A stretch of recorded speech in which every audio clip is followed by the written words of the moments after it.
We'll mute, unmute. I'll just speak. Hey everyone, welcome to our live. How is everyone doing tonight? How are you, Lavon? I'm doing phenomenal. Thanks. How are you doing? Great. And what's your bird's name, by the way? We want to introduce your bird too. My name is Sassy. Hi, Sassy.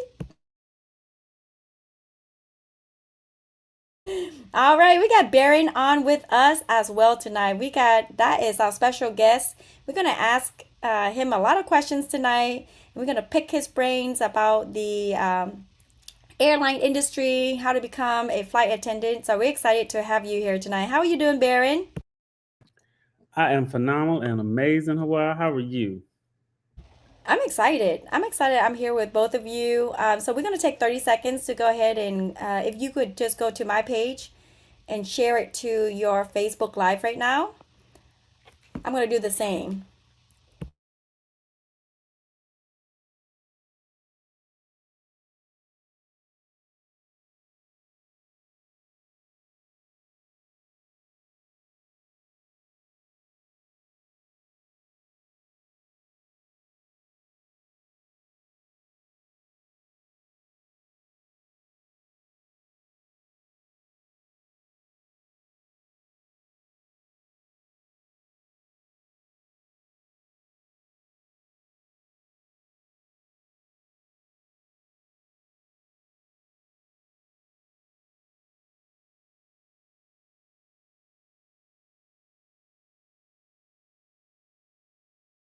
Okay, I'm ready. Are you guys ready? All right, come on, everyone.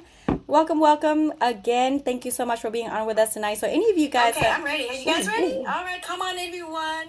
put my thing on mute. Let me have that on mute. All right, come on in. We're going to talk about how to become a flight attendant. Any of you are interested in this industry? Maybe you work in a full-time job right now and you want to switch career, or perhaps you are in the airline industry and you can share some of your tips, advice. We would love to hear from you as well. So if you are in the airline industry in any capacity, make sure that you leave us some comments. And of course, we love some interaction and some emojis. I want you to take the time to share this live right now with it on your Facebook, because you may have some people in your social media platform, your friends, your family that are interested in this industry, but you've never met anyone that is currently working in it. So I have somebody very special tonight. We've done a live before on becoming a flight attendant, but I have a friend of mine on the line tonight, Lavon. She's actually asking me, hey, you know what? We've talked about how to become a flight attendant before. I'm really serious about this. I'm really serious. I really want to know more in depth. I couldn't remember half of the questions I've asked before. So I thought, you know what? Let's get on our social media platforms. That way we can stream this live. This may help some people out there that want a career change or a career shift, or perhaps just doing some research in the airline industry. So I want to say thank you so much, everyone, for being on and watching with us. Again, guys, it is 7:06 p.m. Eastern time. So I really don't know where Baron is right now. But the first person I want to introduce is actually Mr. Baron Chisholm Lucas. He is a flight attendant currently with a major airline for over 9 years, almost 10 years, so almost a whole decade. That's a big, big deal.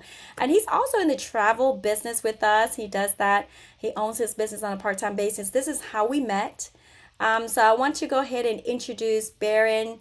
Before I bring Baron up, though, I do want to let everybody know that's Lavon Hines out of the Tampa, Florida area. She's in healthcare, and she's also in the travel businesses with us. So the common thread is we each own our travel business. That is the common thread with us all. But of course, tonight is about becoming a flight attendant. So Baron, if you can unmute yourself, tell us all more about who you are, and we can get the show started. Awesome. Thank you so much, Hawaii. So, yes, my name is Baron. That's enough right there. I was born and raised in Myrtle Beach, South Carolina. I'm the youngest of five. My father's deceased. My mom is still alive. She's alive and well. She still lives in Myrtle Beach, South Carolina. And I had a little fog there for a second. I went to Presbyterian College for my undergrad. I majored in Christian education, so you can teach at a private school or be a Christian education director, maybe. That sort of paved the way for me to then go on to seminary because while I was in undergrad, I really did. I had a dream that I was in the armed service, but it was in ministry. And so I went to seminary in Atlanta, Georgia at the Interdenominational Theological Center, got a Master of Divinity with a focus on pastoral care and counseling. And yeah, it was great. So part time because I was in the Army Reserve for 6 years as a chaplain. It was a wonderful experience. I learned a lot. I grew a lot of good times, some rough times. Life be like how the young kids say that life just be life. And I then from there I moved to California and just trying to experience different.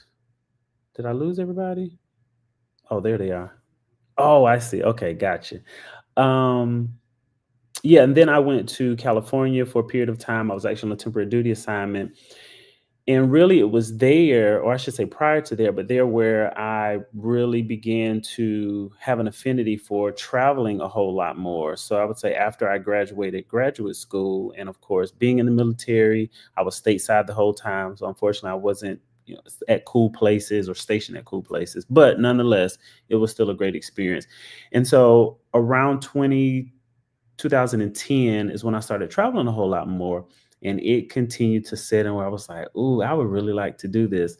So I had applied to one of the major fives, I won't say it, three separate times. And I couldn't even get past the application.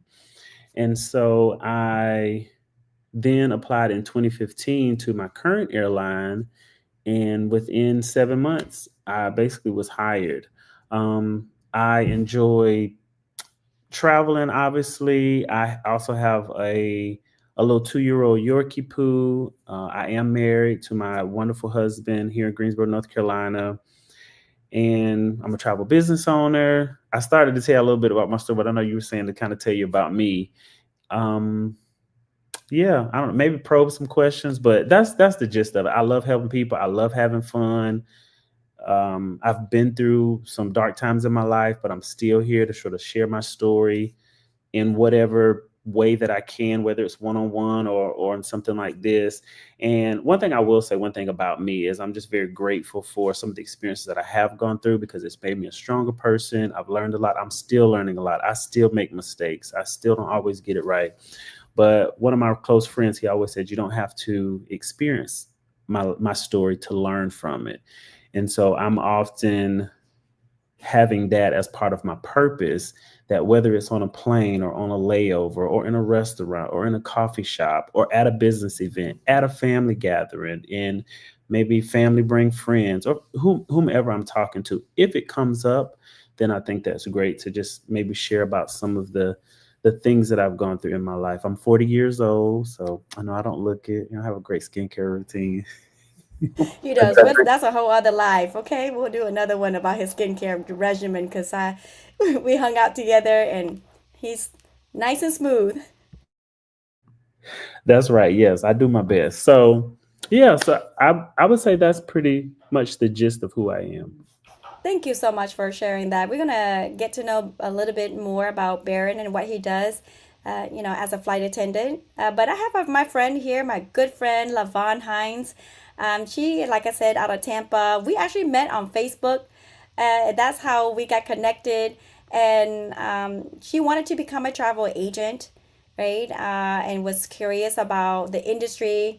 And she decided, hey, this is what I wanted to do. So she partnered up with me. So now we're in business partnership.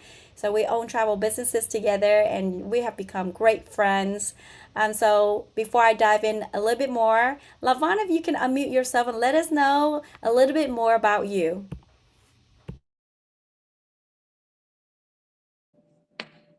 Hi, guys. So, first, I want to say before I forget, I want to say thank you, Hoa, for helping facilitate this live. And thank you, Baron, for taking time out to do this.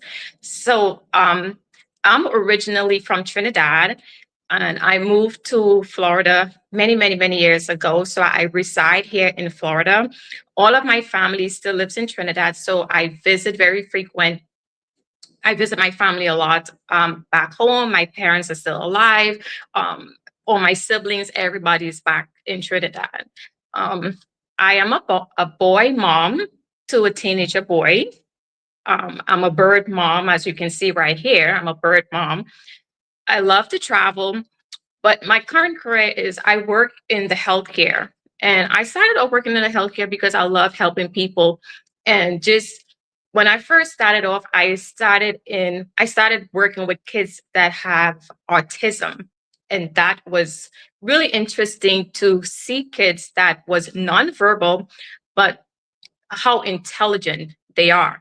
And then I went on to work with different type because it's such a broad spectrum. So now I work with elderly that has Alzheimer's and dementia, and that's a whole nother thing in itself.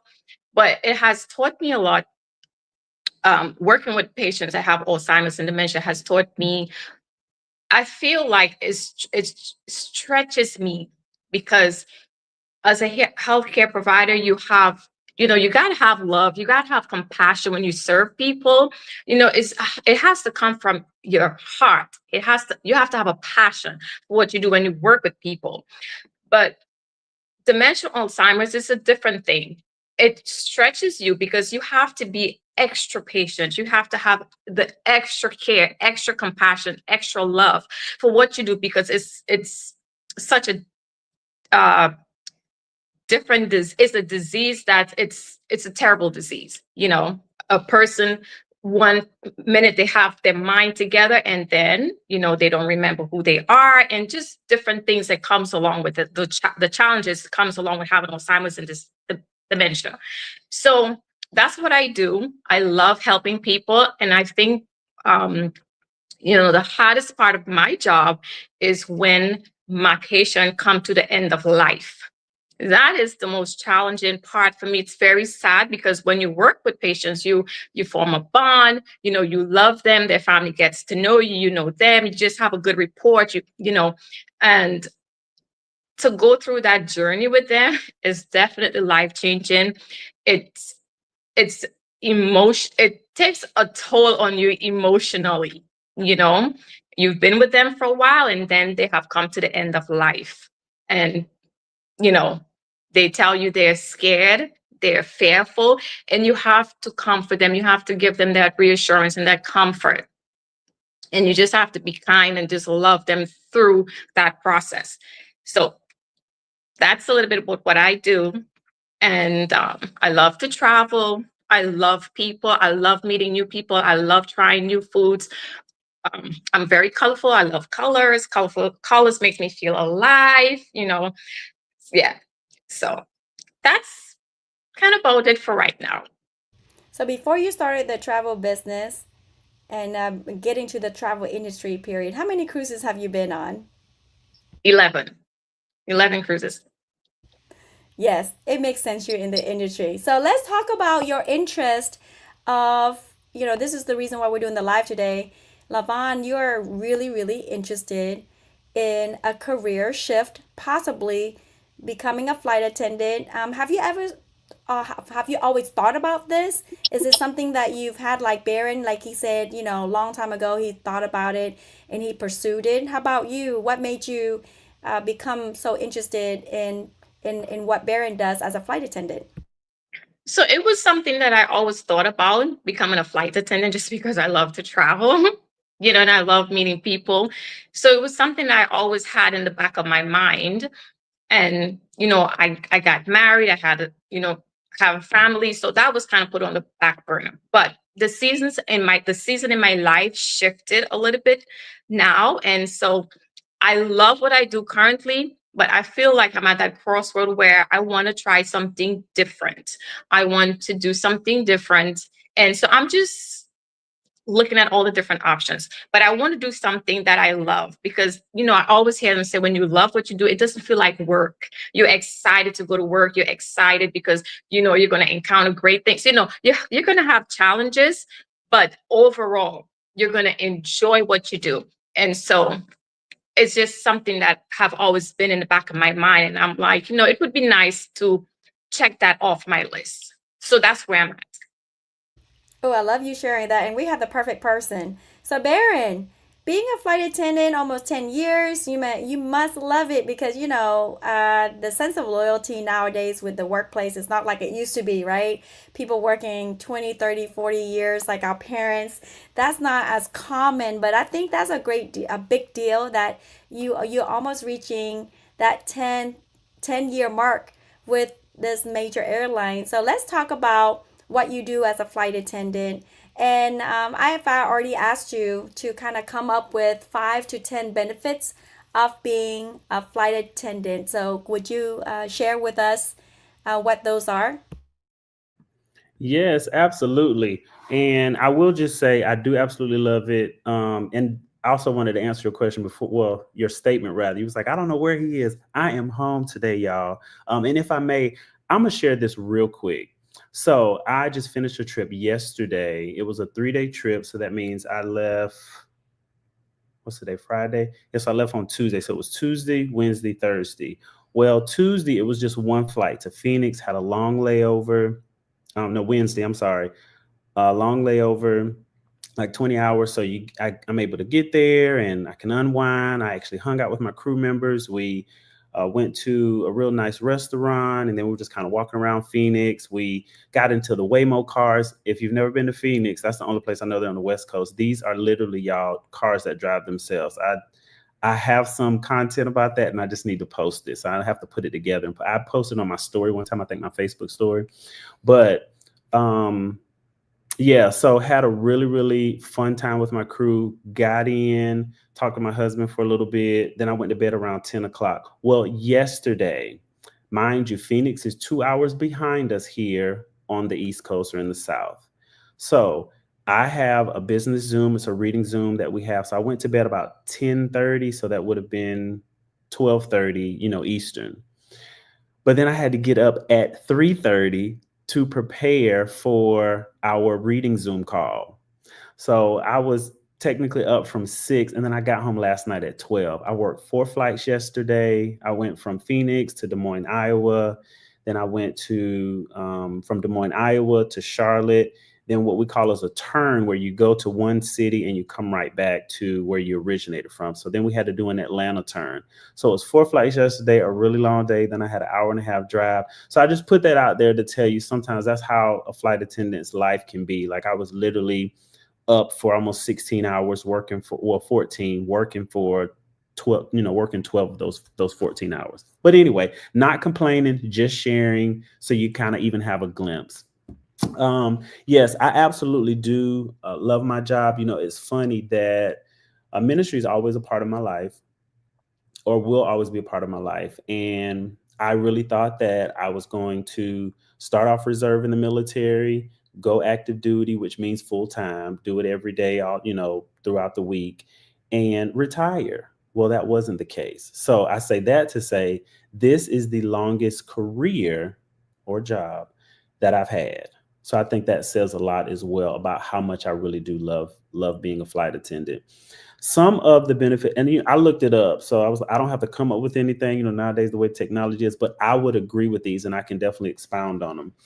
First and foremost, some people don't like to say it, but in the interview, it was like, oh, you don't want to go and say, why do you want to be a flight attendant? Oh, so I can travel for free. We all know that's why people want to do it, right? It just is. It is. So that's one of the benefits is free travel. Another benefit is flexible schedules. That's one thing that I really do love about it. Y'all, I've never cried when it came to a job. So I cried when I got my CJO, that's contingent job offer. So that means when I went to interview with my airline and they offered me a job contingent upon passing a drug test and a background check, I cried then. I cried when we were furloughed because of the pandemic. I cried when we came back. And it was another time that I cried. I know I cried like 4 times. At my graduation. That's what it was. But I only say I cried when I was furloughed because I had to end up getting two jobs and losing the flexibility of being a flight attendant. Like that is just there's so many flight attendants who are real estate agents. I have met attorneys who do bono work now, so that they're able to fly all over the world and help people, within the legal system. Um, yeah, it's just really great. So the flexibility, the being able to travel for free. Not only that, we get paid to travel. That's another benefit. Job security. I would say we do have job security as long as there's not a pandemic, as long as there's not some, some national tragedy like 9/11. But yeah, job security is pretty good. The airlines make trillions. If for anybody who's been living under a rock, no offense to you. The benefits are always really, really good too. Like medical benefits is what I'm referring to. So I really do have some of the best. I think it's probably because being a flight attendant, oftentimes it can be a very lonely job because you might be flying with crews who don't like to do anything, or you could have crew members or co-workers who've been flying for 30 years and they do the same thing over and over, and they do it for the benefits because they enjoy going to certain places. They kind of have their routines, but they really don't socialize a whole lot outside. And so sometimes I've been to where even if I wanted to go out, I have to go out by myself because my other crew members are what we call slam clickers. That means they get to the hotel, they go in their room, they slam the door and click it. I mean, they may not literally slam the door, but so that's an inside term. If anybody's never heard of it, they call them slam clickers. And so yeah, so that's what I was mentioning, that it can be a lonely job, even though it's fun. It's not always glamorous, but again, it is really, really an amazing career choice for I think anyone who loves people. And if you love traveling, you have hospitality or customer service experience, that's great. But that's what I was going to say, even about the benefits. So because it can be a lonely job at times, and there's always a lot of mental, issues that can arise too with that. Um, like part of my benefits, I can see a therapist and it doesn't cost me a dime. I don't have a copay or anything. So just really like as an example, because that's mental health is also kind of near and dear to my heart also. Um, the other one was, oh yeah, I do like the ability to self-direct. That's actually what's online. And what that really means, which is true.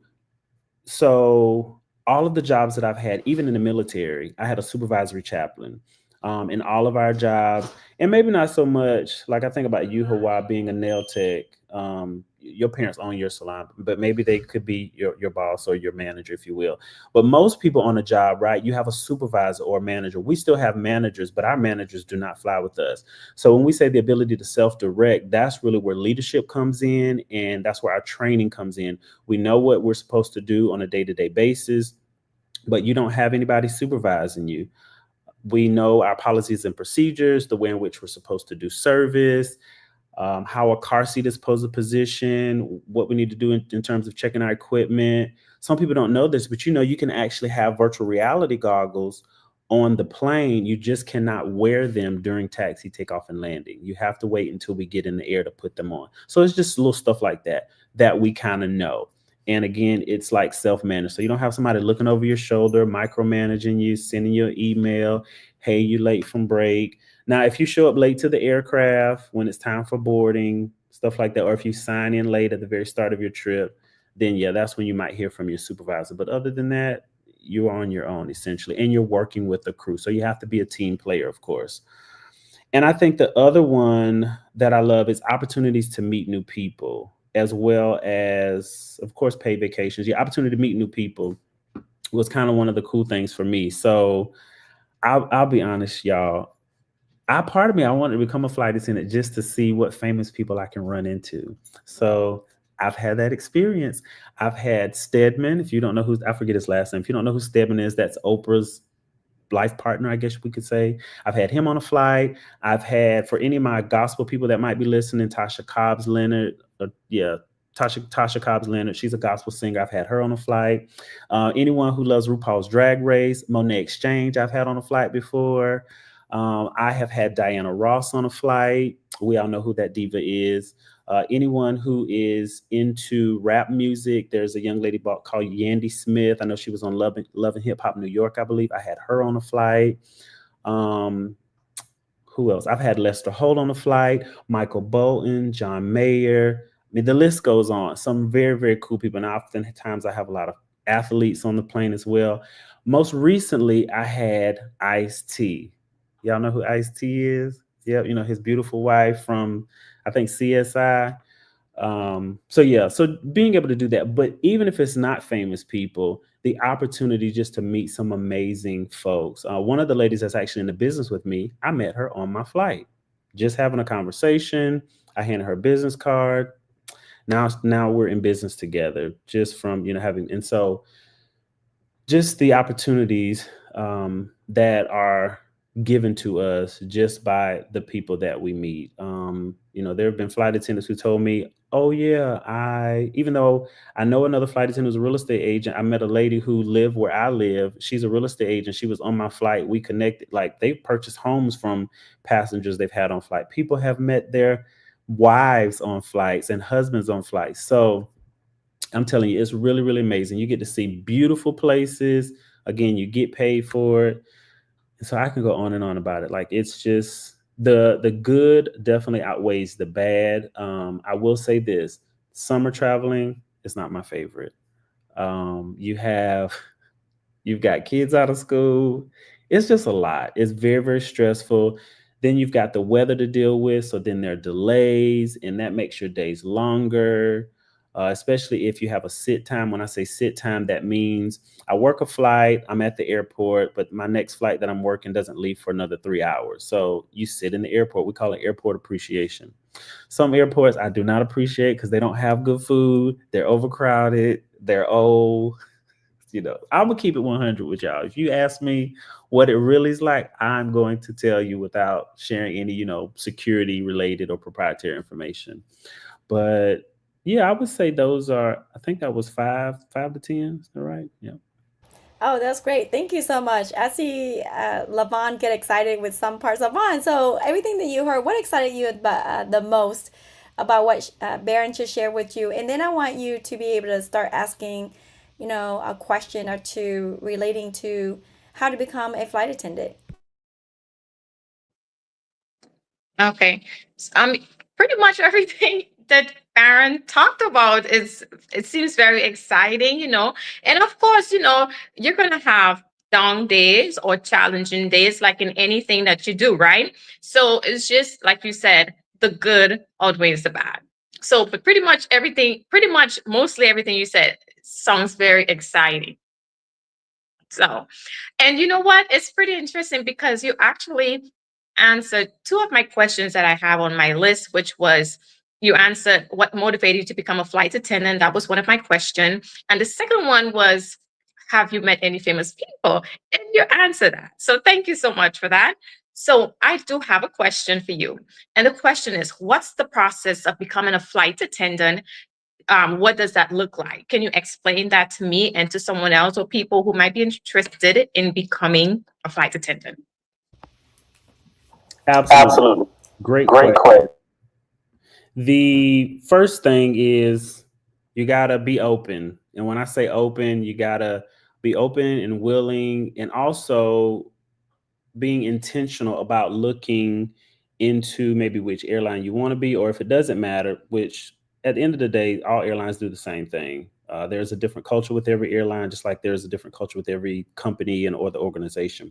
But you have to be intentional in terms of really looking for their application pools to open. Oftentimes, there are hundreds and thousands of applications that they receive. And what I usually tell people is you want to be some of the first ones, especially like when they first open it. It's best, that's definitely when they're going to get an influx of applications, but it's always good to be amongst those first. So as soon as you know that they're open, then you want to apply. So definitely doing your research. I can also just say about the applications. When I went through, I felt very, very good. I'm like, ooh, I may have not applied to Harvard, but it would have been cool to say I went to Harvard. When you think about Ivy League schools and how hard it is to get in, well, my class was, this was in 2016. They started I was hired from the application pool from everyone who applied, or that application pool from 2015, from the year prior. There were over 300,000 applications that they had received that year. And so my class there were 60 of us in my class. And I believe 2016, there were a total of 23 classes. So whatever 23 times 60 is, we were the ones that were selected out of 300,000.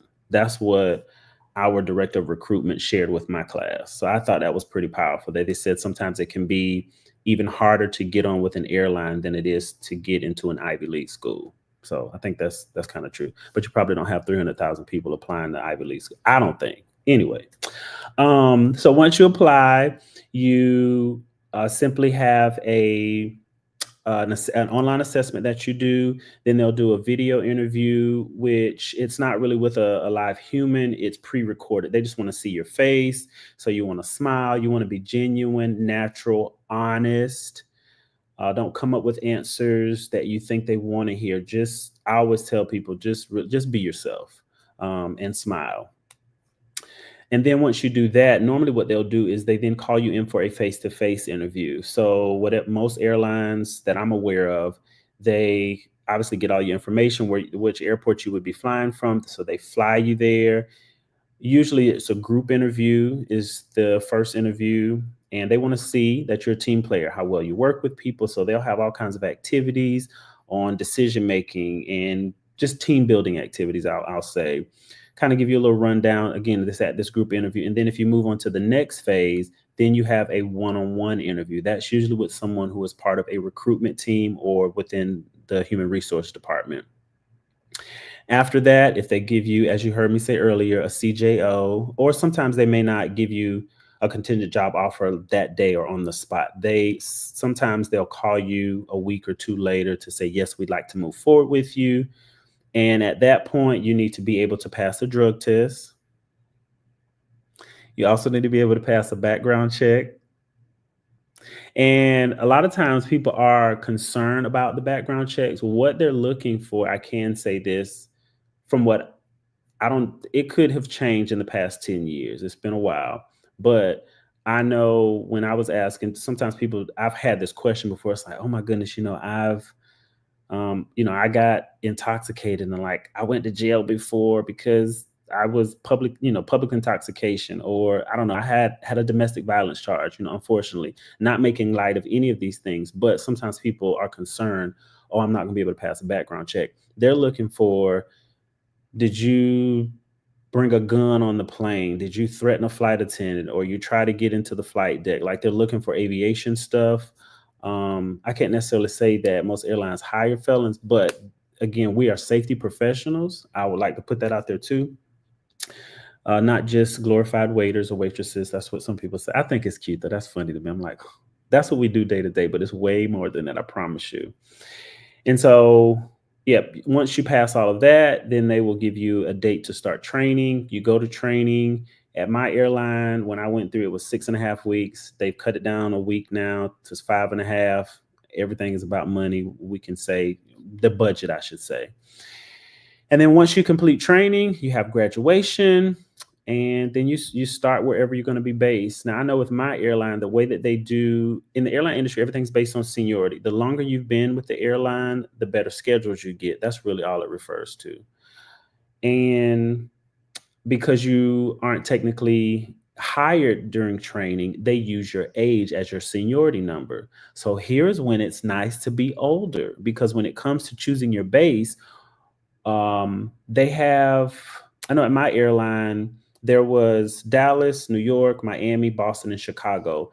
That's where, based off of the coming year, 1 to 2 years, there's a department called network planning. That's how they come up with the schedules and how many flight attendants you're going to need. The same thing, how many airport work, how many people you need to work at the airport for people that hire for, that are going to work at the airport, gate agents and stuff like that. And so if there are vacancies or openings where they need to have filled, then while you're in training, usually it's halfway through training, maybe a week or two before you graduate, they will tell you what those options are. And then you simply going to write them down on a piece of paper, and you say, well, this is where I really want to base. So like LaVon, I know where you live. you probably wouldn't be based in Miami. So you would then put that down as your first choice, and you hand it in, and they simply your instructors, they would simply go through that with the powers that be, whoever does the assigning of where we're going to be based, and then that's how you find out your base and when you report. And from there, you get what they call as indoctrination, or indoc as we call it, where it's like an orientation, your first day of work. You give a tour of the airport that you're going to be working in, like where the operations area is. There's secret locations that flight attendants go to. You got to have a key to get in there. It's a secured access area. You got to wear your badge, all that good stuff. So you get to, even though I love people, there come times to where, I've had enough of smiling and dealing with attitudes and all these different energies. So yeah, you need a woosah time. So we have areas to where we're able to go and do that to sort of decompress and get ready for the next flight. That's good. Anything else? Okay, good, Lavan. What you like so far? What about what he said? And any other question for him? And oh, by the way, before we get into, I want to acknowledge the Facebook friends that are watching us. Hi, Tia. Thank you for saying hey. Hi, Matt. Cammy's watching. Natalie. And then Arella says, wow, to 300,000 applicants. And then CJ Dupree, he's in Trinidad. So hello, that's our fellow Trinidadian. He started his travel business and he lives in Trinidad, Lavon. So we definitely got to fly over there. Once she becomes a flight attendant, free flights for Hawaii. Whoop whoop. Anyway, hey Rhonda, and then Arella says she has a question. Is that occupation overrated as far as income versus it just being prestigious compared to the work that it is expected? What are the age limits for that industry? Ooh. Okay, so we're going to answer that question first and then we'll get Lavon because we do love audience participation. And then CJ says, hi. Hi, Hawa. Hey, so stay put with us. We need support from the Trinidadians on here. Okay, go ahead and answer that for us, Baron. Awesome. Oh, Aurelius, I love you. That is a wonderful question. First and foremost, I'll just say this. The occupation is very prestigious, and it was really funny that when I first started, I had a lot of friends and family, for whatever reason, asking for money. I'm not the family banker yet, and I'm comfortable, but it's not, So starting off, I would say it is decent. It is comparable to really anything else. We do, because it's not like we don't work 40 hours a week, but it's per flight hour. And so I know at my airline, and again, you can search this. This isn't proprietary for sure. It's very apparent. I mean, very obvious, transparent. That's the word I was looking for. First year flight attendant, you make $35 per flight hour. I think that's right. We just got a new contract, so I could be incorrect. So sorry if I'm not prepared with that. But I will say this too. There's some flight attendants, because you can work as much as you want when it really boils down to it. The Federal Aviation Administration, the FAA, says that flight attendants as well as pilots, because we're safety professionals, when it comes to having the amount of rest that you need and all of the other things that go along with it, because we are safety professionals, you can't be given a schedule that does not have a minimum of 12 days off. You can have more, but you have to have 12 days off. So even though that's just us, that's our given schedules, you can still, there's some people that work 25 days out of the whole month, or some people can work all 30, 31 days. And when that happens, what has to occur is you have to have 24-hour rest period after day 6. So the FAA does say you cannot work more than 7 days straight without having had a 24-hour rest period, either at your home or on a layover. And so I say that to say, if you're doing that 12 months out the year, I have seen checks myself, year-end statements, W-2s. There are flight attendants that make $100,000 a year, 150. The most I've ever seen one year, this man, I don't even know how people do it, but it's possible. And it's not like he had another job, because he showed me his W-2 from our airline, like what he got at the end of the year. And that was 2017. $250,000 is what he grossed. Yeah. So there are people that are making $250,000 here. Even though I said earlier, we're not glorified waiters and waitresses, like people are making that much money to, in terms of our day-to-day activities, to simply serve a beverage and a meal or a snack, when you really think about it. But of course, we're safety professionals. We have to do demos and all. It's a lot more that goes into what people often see flight attendants like physically doing. And Age limit. oh yeah, great. I'm glad you asked that too. There is no age limit. As long as are you've got all your faculties and you can move, there is no age limit. In 2016, there was a guy who was a retired police officer, and he was 58.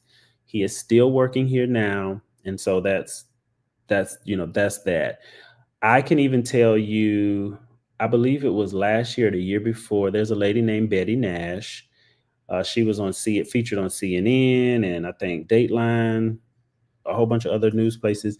She was the world's, out of the entire globe on Earth, she was the world's oldest flight attendant. She had started flying in 1952, and she people used to always say, it was like, oh yeah, Betty Nash, she's probably going. This seems so morbid. They said she'll probably transition on a plane, because she has been here so long. She didn't. It wasn't on a plane, but she never retired. Like, she was a flight attendant until her passing. How old? How old? What's the age? 88. Woo! I love it. I'm going to get free flights for 44 years with Lavon. I love it. You know what? This is not self serving at all, promise. But kind of. All right, Lavon, what's your question? That's funny. You know what, Baron? Thank you so much for explaining step by step what is the process of becoming a flight attendant, because I think it's very important for myself and for others to know what it is like, especially when you have to go for like 5 weeks or 6 weeks of training. So that's really important that we know what it entails. My next question that I have for you, Baron, is how do you transition from one career or one job to another flight attendant? I'm sorry? Go ahead. Go ahead. Go Okay. ahead. Continue with your question. Do you have another question? Oh, go ahead. No? Okay. Okay. Yeah, great question. The only thing for me, it was preparation, and you will have time. So for me, I applied in May of 2015. I remember it was after Mother's Day, and I did not start training until February of 2016. So my entire hiring process, I applied, assessment, video interview, then I didn't hear from them for 7 months. So I say my post Christmas gift was from the airline, because that's when they called me. It was December 28th. I'll never forget. There's some dates you just don't forget. December 28th. It was in the afternoon. I had just gotten off of work because I was working a third shift at BMW. And I got the call from them. And so that's probably the fifth time I cried, actually. Y'all, I just see, that shows you how much I love it. And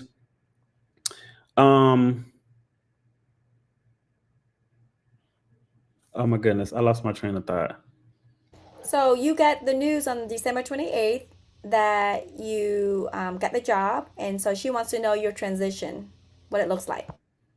Thank you. I haven't taken a nap today, so that's probably another difference. Anyway, excuse, we'll call it. December 28th, yes, I was called in. So because it took so long in terms of me getting the face to face, even after that, I still had like a month or so. And so that's why I would say it's really preparing yourself mentally for the possibility to move. Sometimes people do you do have to move if you don't have an airport that's close enough. If you don't want to move, then you are able to commute, but that can be like a second job and it can be very stressful. That means even though that's when that's really why you're I will say why the company offers you benefits because they give you that option that you don't necessarily have to live in base. Like if I didn't want to drive 90 miles to Charlotte where I'm based, then I could hop on a flight. So that's another reason really I would say why they also give us the benefit of having free travel. And so, yeah, just from preparation, again, openness, willingness, I would say those are some of the things that you want to sort of hone in on to sort of help you prepare. And I think it's also good too to either do stuff like this, like talk to other flight attendants, get on social media, YouTube. There are so many flight attendants that have great YouTube channels from their day to day on every layover that they have. And so it gives you an opportunity to really ask, do your research. So I would say those are definitely some of the things that come up that sort of scream out to me and how you can prepare for a career transition. And if you are not flexible, maybe practice with some friends or family where you're watching TV and then just have them call you to go to the movies and you cannot say no. Like do stuff like that. Because that's how it can be. You gotta be ready to go. So yeah, if you're not flexible, then figure out some creative way to help you mentally prepare for being flexible. Like we have flexible schedules, but you also have to be flexible on the job. Oh, right. That's good. That's good. Any other question, Lavon? Thank you so much. No, that's about it because he already answered a lot of the questions that I had and then the questions that I actually did ask. So thank you so much. And when you were saying flexibility, what came to my mind was being able to adapt, right? Being able to adapt very quickly because it's things are moving quickly and changing quickly. So that's what came to my mind when you said that. So thank you so much, Baron, for taking time with us. And I truly want to say thank you so much. And thank you, Hoa, for helping to facilitate this again. Those are all my questions. I don't know if Baron has anything else he wants to say. Hoa, I'm going to hand it over to you guys. Thank you so much. Thank you. Thank you. I want to know, Lavon, when are you going to be, when are you going to start your application? So when does the when does the next opening is? But we can talk about that offline. Well, no, I could tell you, Um, my airline, the applications are still open if I'm not mistaken. They usually and most airlines will open them around this time and then towards the end of spring. And if they don't do it twice a year, then it could be either or. Like if they do it in the fall around this time, then they won't do it until next fall. Or if they do it in the spring next year, then they wouldn't do it until spring of 2026. So sometimes they'll do it twice a year and other times they won't. So you just kind of have to go on and look. One thing I will say, you can also not necessarily just go online and look, but if you go to whatever airline you're interested in, or do all of them if you want, like go in and create a profile on their website. Most of the time, it's under careers, obviously, and then you can create an alert. So you'll be one of the first as soon as they open it. An alert comes to you. So that's another little tip so that people don't have to keep looking. Oh, when are they open? Or you're waiting for someone like me to post it on social media. Hey, if you want to come fly with me, our applications are open. So I have a question for you, Baron. So when people apply and everything, through the years, you being in the industry for 10 years, what is the quickest, I guess, application to getting hired and starting working on the airline that you've ever met? Like, it took you over 7 months and you had several rounds of applications until you even get picked. Have you heard of anyone that just shocked you in just conversation? Oh my gosh, you got it that quick? What was the quickest turnaround that you've ever heard of? 3 weeks. And when I tell you I had a little bit of resentment, I was like, what was it about you? Like, Why it took 7 months to hire me, but they looked at you in just 3 weeks. But no, You crack me up. I'll do the same thing. What? What? Did you ask him? I sure did. And he said he actually started laughing because I didn't I said it something like that, but it was something else that I said and it made him laugh or whatever. He was like, "No, no, man, don't feel that way. Like I'm not any more special than you are." But he did it. He said for him, he just happened to be one of the persons that was called when they was like really needing people and they were trying to fill classes faster. Um, so yeah, so it was like, yeah, 3 weeks. What's the ideal personality trait for a flight attendant? And if you don't have that, what should people work on? Because what are they really looking for at the end of the day to have what is the ideal flight attendant looks like for a major airline like yours? They look like me. No, I'm just joking. So I would definitely say you need to have some type of experience with in customer service. I have worked with people who their customer service has always been on the phone. They've literally worked in call centers, and it's very different in face to face. So I would say you would want to have experience, whether it's retail, whether it's being a server, um, even in community service. If you go serve at a soup kitchen, like you need to do something with the general public other than your family and your friends. um they're looking for someone who's definitely a team player. You have some sense of analytical or thinking skills, being able to make decisions without being um being told, I guess. And what else? Yeah, definitely, like we mentioned before, that's a great word, Levon. Adaptability. You definitely just need to be able to be someone to kind of go with the flow. If you do not have some of those things, I was trying to think of some other things, but I think those are like the really the main ones. You need to be nice, like be able to smile. If you don't like people, try to like people. If you don't like people, then continue to do what you're doing. Don't come over here. Right? So, no, you can come be a passenger, so nobody bothers you. You can sit by the window, can close it or open it, have your headphones, all that good stuff. But yeah, anything that you don't have, I would say just practice with people. Do some role playing, if you will. Conflict resolution. That's the other thing I was going to say. You need to at least be able to have some experience with that in thinking about, which I think is usually a standard question, no matter what job people are applying for. It's usually what happened, how did you handle it, what was the outcome. And so they're going to ask, recall a time when you had an irate customer. That's usually what a lot of the airline questions are going to be about, how you've interacted with other people. Recall a time when you had a conflict with a coworker, stuff like that. What happened, or what was the issue, how did you resolve it, and what was the result. And so, I, I would say that too. In any of these other things that you don't have, or skill sets or traits that you don't have, I don't know, pray about it, meditate, figure it out. Whatever it is that you need to do to work on it, have somebody help you to work on those things. If you're not nice, if you don't like people, if you're not adaptable, if you're not flexible, so you want to figure out some way. And research is good too, I think, which would help you.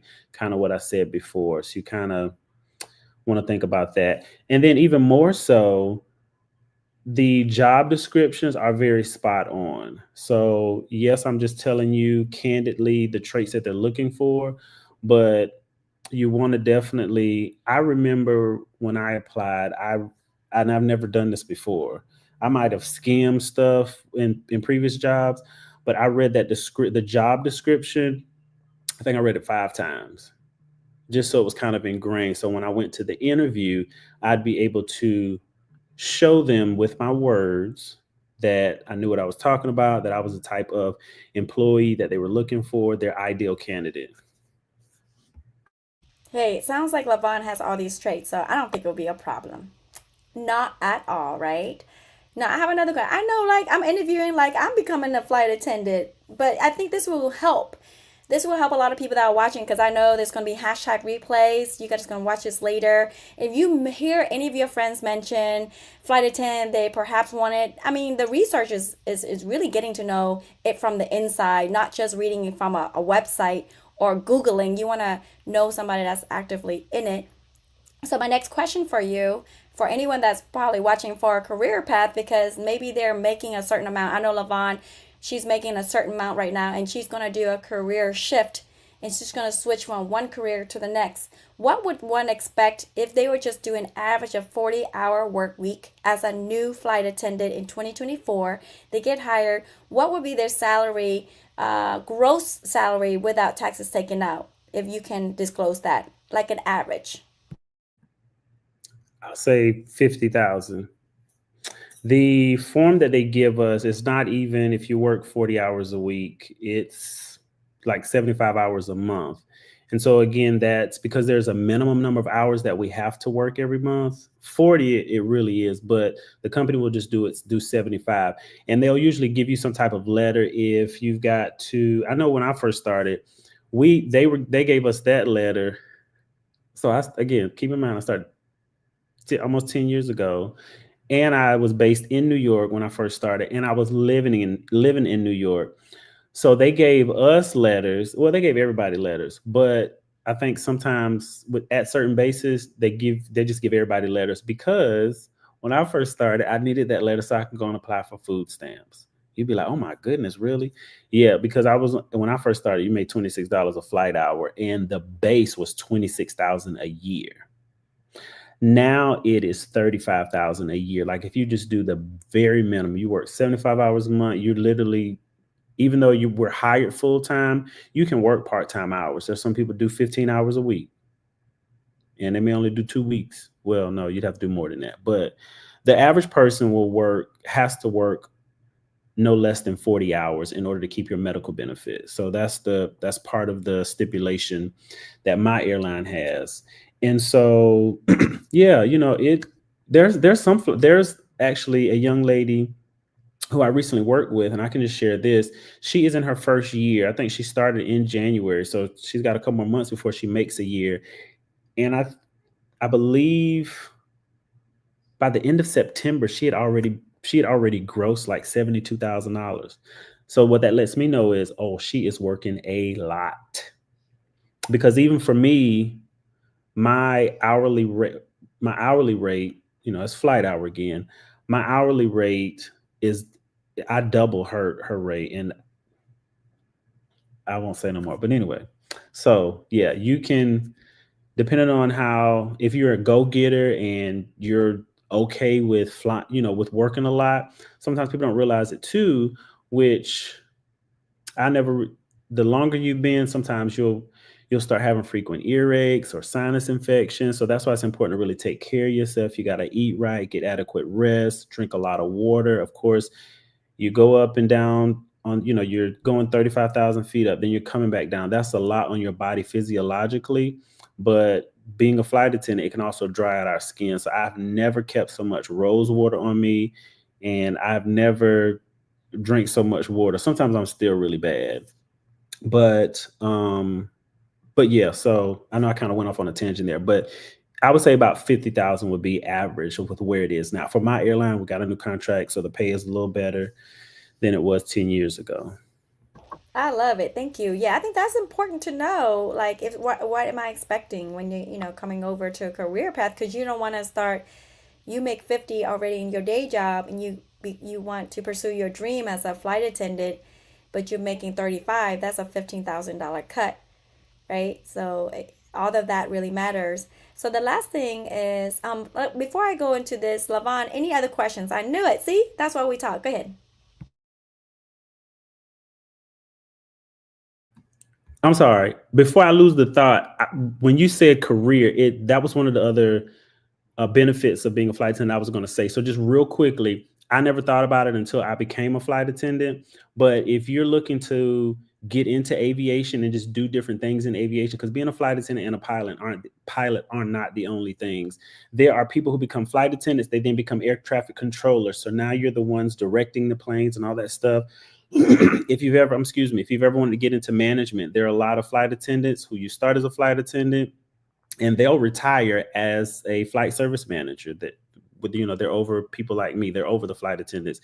If you love teaching and you want to be able to maybe train flight attendants, you can do that too. So the career advancements are really endless. There's so much that you can do in the aviation industry other than working on a plane. So, then there's some people who like to be gate agents, or some people who start off as gate agents, then they want to be flight attendants. So I did just want to mention that the career advancement is also one of the really amazing benefits.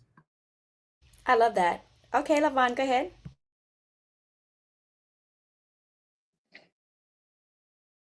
That's really good to know, Baron. Thank you. So actually, this question is from Sassy. Sassy wants to know, after you're done with training, how soon do you start as a flight attendant? So this question is from Sassy. So yeah. What a great question, Sassy. Sassy flies and so do I. But I have to get in a plane with wings. Sassy, you've just got wings. I love it. That's so beautiful.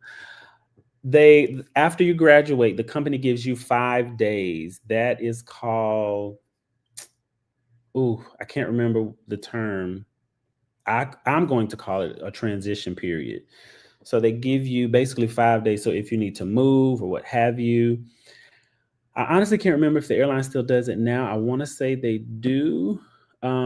If you have to move. So what my airline did was they give me 5 days to move. And so since I was based in New York, they paid for me a hotel for 5 days. That's all I got. So I can at least stay in a hotel, because after you graduate,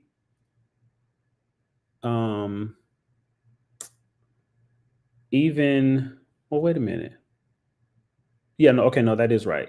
Because I was about to say, well, wait a minute, because they gave me 5 days, but I remember going to work then. No. So it's usually they'll give you those 5 days after graduation, because usually a week later, it's going to be your first day to report. So that's what it was for me. I literally, the next day, I packed up all my clothes, went and started looking for a place to live. Well, lo and behold, by day 3, I was like, oh my goodness, where am I going to stay? I don't have it. Like, I need stay in a hostel or something. But anyway, there was a friend of mine who had a friend who had another like room that they had just renovated. And so he was like, yeah, you can stay here 600 a night. So I had my own room, which was great for New York. Anybody that lives in New York, y'all know how expensive it can be. And so to have my own room and not be in a house with a whole bunch of other people was really, really great. So yeah, about a week is what they'll give you to get your affairs in order. But if you don't have to move, then you just need to be at the airport when they say. You still get Is that good for you, Lavon? Any other questions? Yes. That's the question that Sassy has. So thank you so much, Baron, for answering it. She's very pleased to hear that. Can she take her bird with her when she become a flight attendant? Not on the plane, but yes, you can bring Sassy. Leave her at home. Yep. Well, because people do have all types of animals that are emotional support. So let's just say if you're not working and you need Sassy for emotional support, then you just submit paperwork and she'd be able to travel on the plane with you. Yeah, there have been people have brought mini ponies. It's crazy. Ducks. Flight attendants that brought ducks? No, passengers. I heard one time they said this lady, she was a cat lady, and something was wrong with the cat, so she didn't want to leave it at home or with the sitter. So she literally bought it and made it looked as if, because the cat was quiet or whatever. Somebody found out and they were like, no, you can't travel with your cat while you're working. This was like years ago though, when things weren't as strict. But I have heard of a flight attendant literally having a cat, and when you think it was just part of her luggage, because some flight attendants are known for being bag men and women, have 20 different bags, but That's for another day. Well, Well, Sassy is really excited to hear all that because even though she loves going to the bird boarding school where she has friends and she yaps, yaps, yaps, and she has wonderful friends over there. When I travel, she's well taken care of. I don't have to worry about her. But she's kind of liking the idea of maybe travel with mommy when I get on the plane. So her and Elijah, my son, they might kind of get into it because my son loves to travel too. So we'll see. So that's good to know.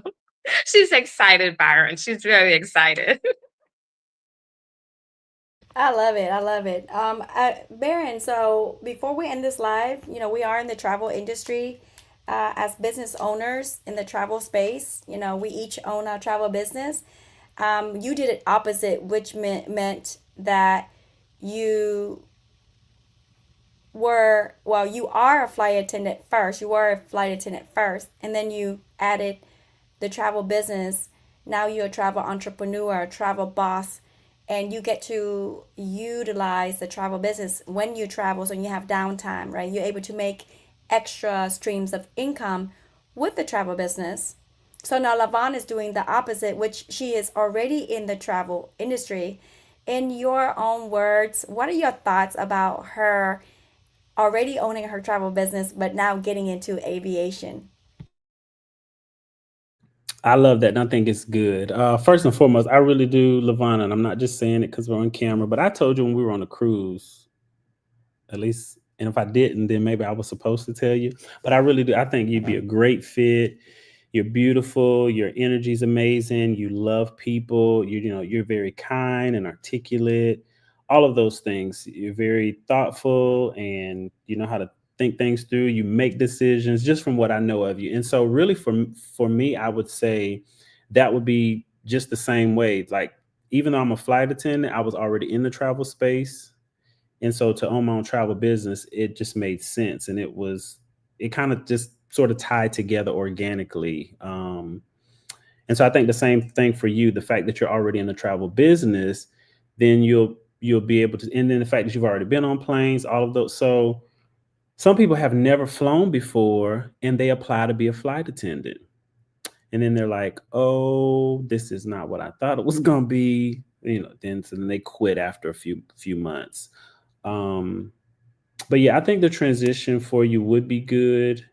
And I really do. I think you'd be fine. So it really does, like, it flows together because you already have some knowledge prior to getting on that side of aviation, if you will, or in the travel industry. It'll just, a lot of things will begin to click, I would say. And then even more so, it would probably add to the knowledge you already have. You'd be like, oh yeah, so when I book this flight and they have this amount of time between connections, this is probably why, because people do this, or it's legal to have a 30-minute time frame between your flights. So stuff like that, I think will make sense to where, because you're already in it, it may come a little easier with some things. And in terms of training, definitely it's a lot of focus on safety, medical procedures, how to evacuate a plane, all of those things, safe, and security as well, FAA stuff. There's a lot of learning that you do. And then literally learning what types of planes there are, where the emergency equipment is. Like, they have diagrams and you're tested on if you need an AED, which is defibrillator, and you're on a 737. That's a Boeing 737. It's just like saying I have a Honda Civic, but it's a Boeing 37. That's the maker, the model, the manufacturer, the model. So stuff like that. Where can you find the oxygen? If you need an oxygen tank, where is that? Or if you need I don't know, a life vest, where can you find that? So just stuff like that might be a learning curve in a sense. But some of the other stuff, like then just day to day, I think they're really, they work very well together. All right, that's all the questions I have. And thank you for the audience participation and all your comments. We appreciate everyone. And thank you so much, Lavon, for coming on and going outside of her comfort zone, her and Sassy, to get on a whole live to just, ask questions. But I think it just always starts out with conversations. And I think the more we're just open to just asking the things that we want, we actually get the things that we want when we ask for them. And you never know, just by creating and taking the time to do it on a platform like this. And we did not rehearse at all, right? We just jumped on, hopped on, and hope for the best. And I hope that you guys got value. Aurelis says, awesome. Thank you, Aurelis, for um, chiming in. And maybe you can be a flight attendant. Look, there's no limits over here. So just apply. She's already in the travel business, right? So she has the flexibility already, so she doesn't have to give up anything. She just has to travel. So anyway, thank you so much, everyone, for coming in. Make sure that you give us a huge love, like, thumbs up, whatever that is. Um, Follow us. And what else? Subscribe if you're on my YouTube. Oh, Lavon has something else to say before we end. But if you're on my YouTube, make sure you subscribe and give me some comments as well. And if you have any questions, just reach out to us personally, DM us, let us know. Whatever you're interested, just ask us and you shall, maybe, it depends, receive. Go ahead, Lavon. I just wanted to say to you, Hawa, thank you so much for always pushing me outside of my comfort zone. You're such an excellent leader. You lead by example. And I've always said this to you, and I just want to say it publicly. If I had to choose a director, it will always be you. And I truly appreciate you. And I thank you for always pushing me out of my comfort zone and just trying to get me to do more and stretching me. Sometimes I don't want to do it because, but thank you. Thank you so much. I just really wanted to say that. And Baron, thank you so much again. I appreciate it. Truly. Thank you. Lavon, listen, you're a whole natural, okay? You're a natural in kind of the camera, and I think we make a great team. You, me, and Baron. So I think this is exciting. We got to travel on our cruise together, and we got to grow, and we had a whole conversation about becoming a flight attendant. And that was a great conversation, and I wish at that time we had a live. So everybody, because that was such a conversation with Rondine, who's been a flight attendant for 20 something years with the same airline as Baron, doing, slightly something different department, but still a flight attendant. So it was just great knowledge, and I learned a lot. But I always feel like, we need the conversation often so we can learn and grow with each other. And I know that somebody is out there watching this live later will really appreciate and probably have these kind of questions. So I want to say thank you to both of you for your time, your energy. I love both of you so, so much. And thank you to everybody else. You guys have an amazing night, and we'll see you the next time. We never know when the next randomness is going to happen. And really, I still want to do funny stories with you, Baron. So you better start your notebook. Come on. Interview your other flight attendants. And I want to know of funny stories, crazy stories. I think that will be a great next live that we do. All right, guys. Thank you. Night night.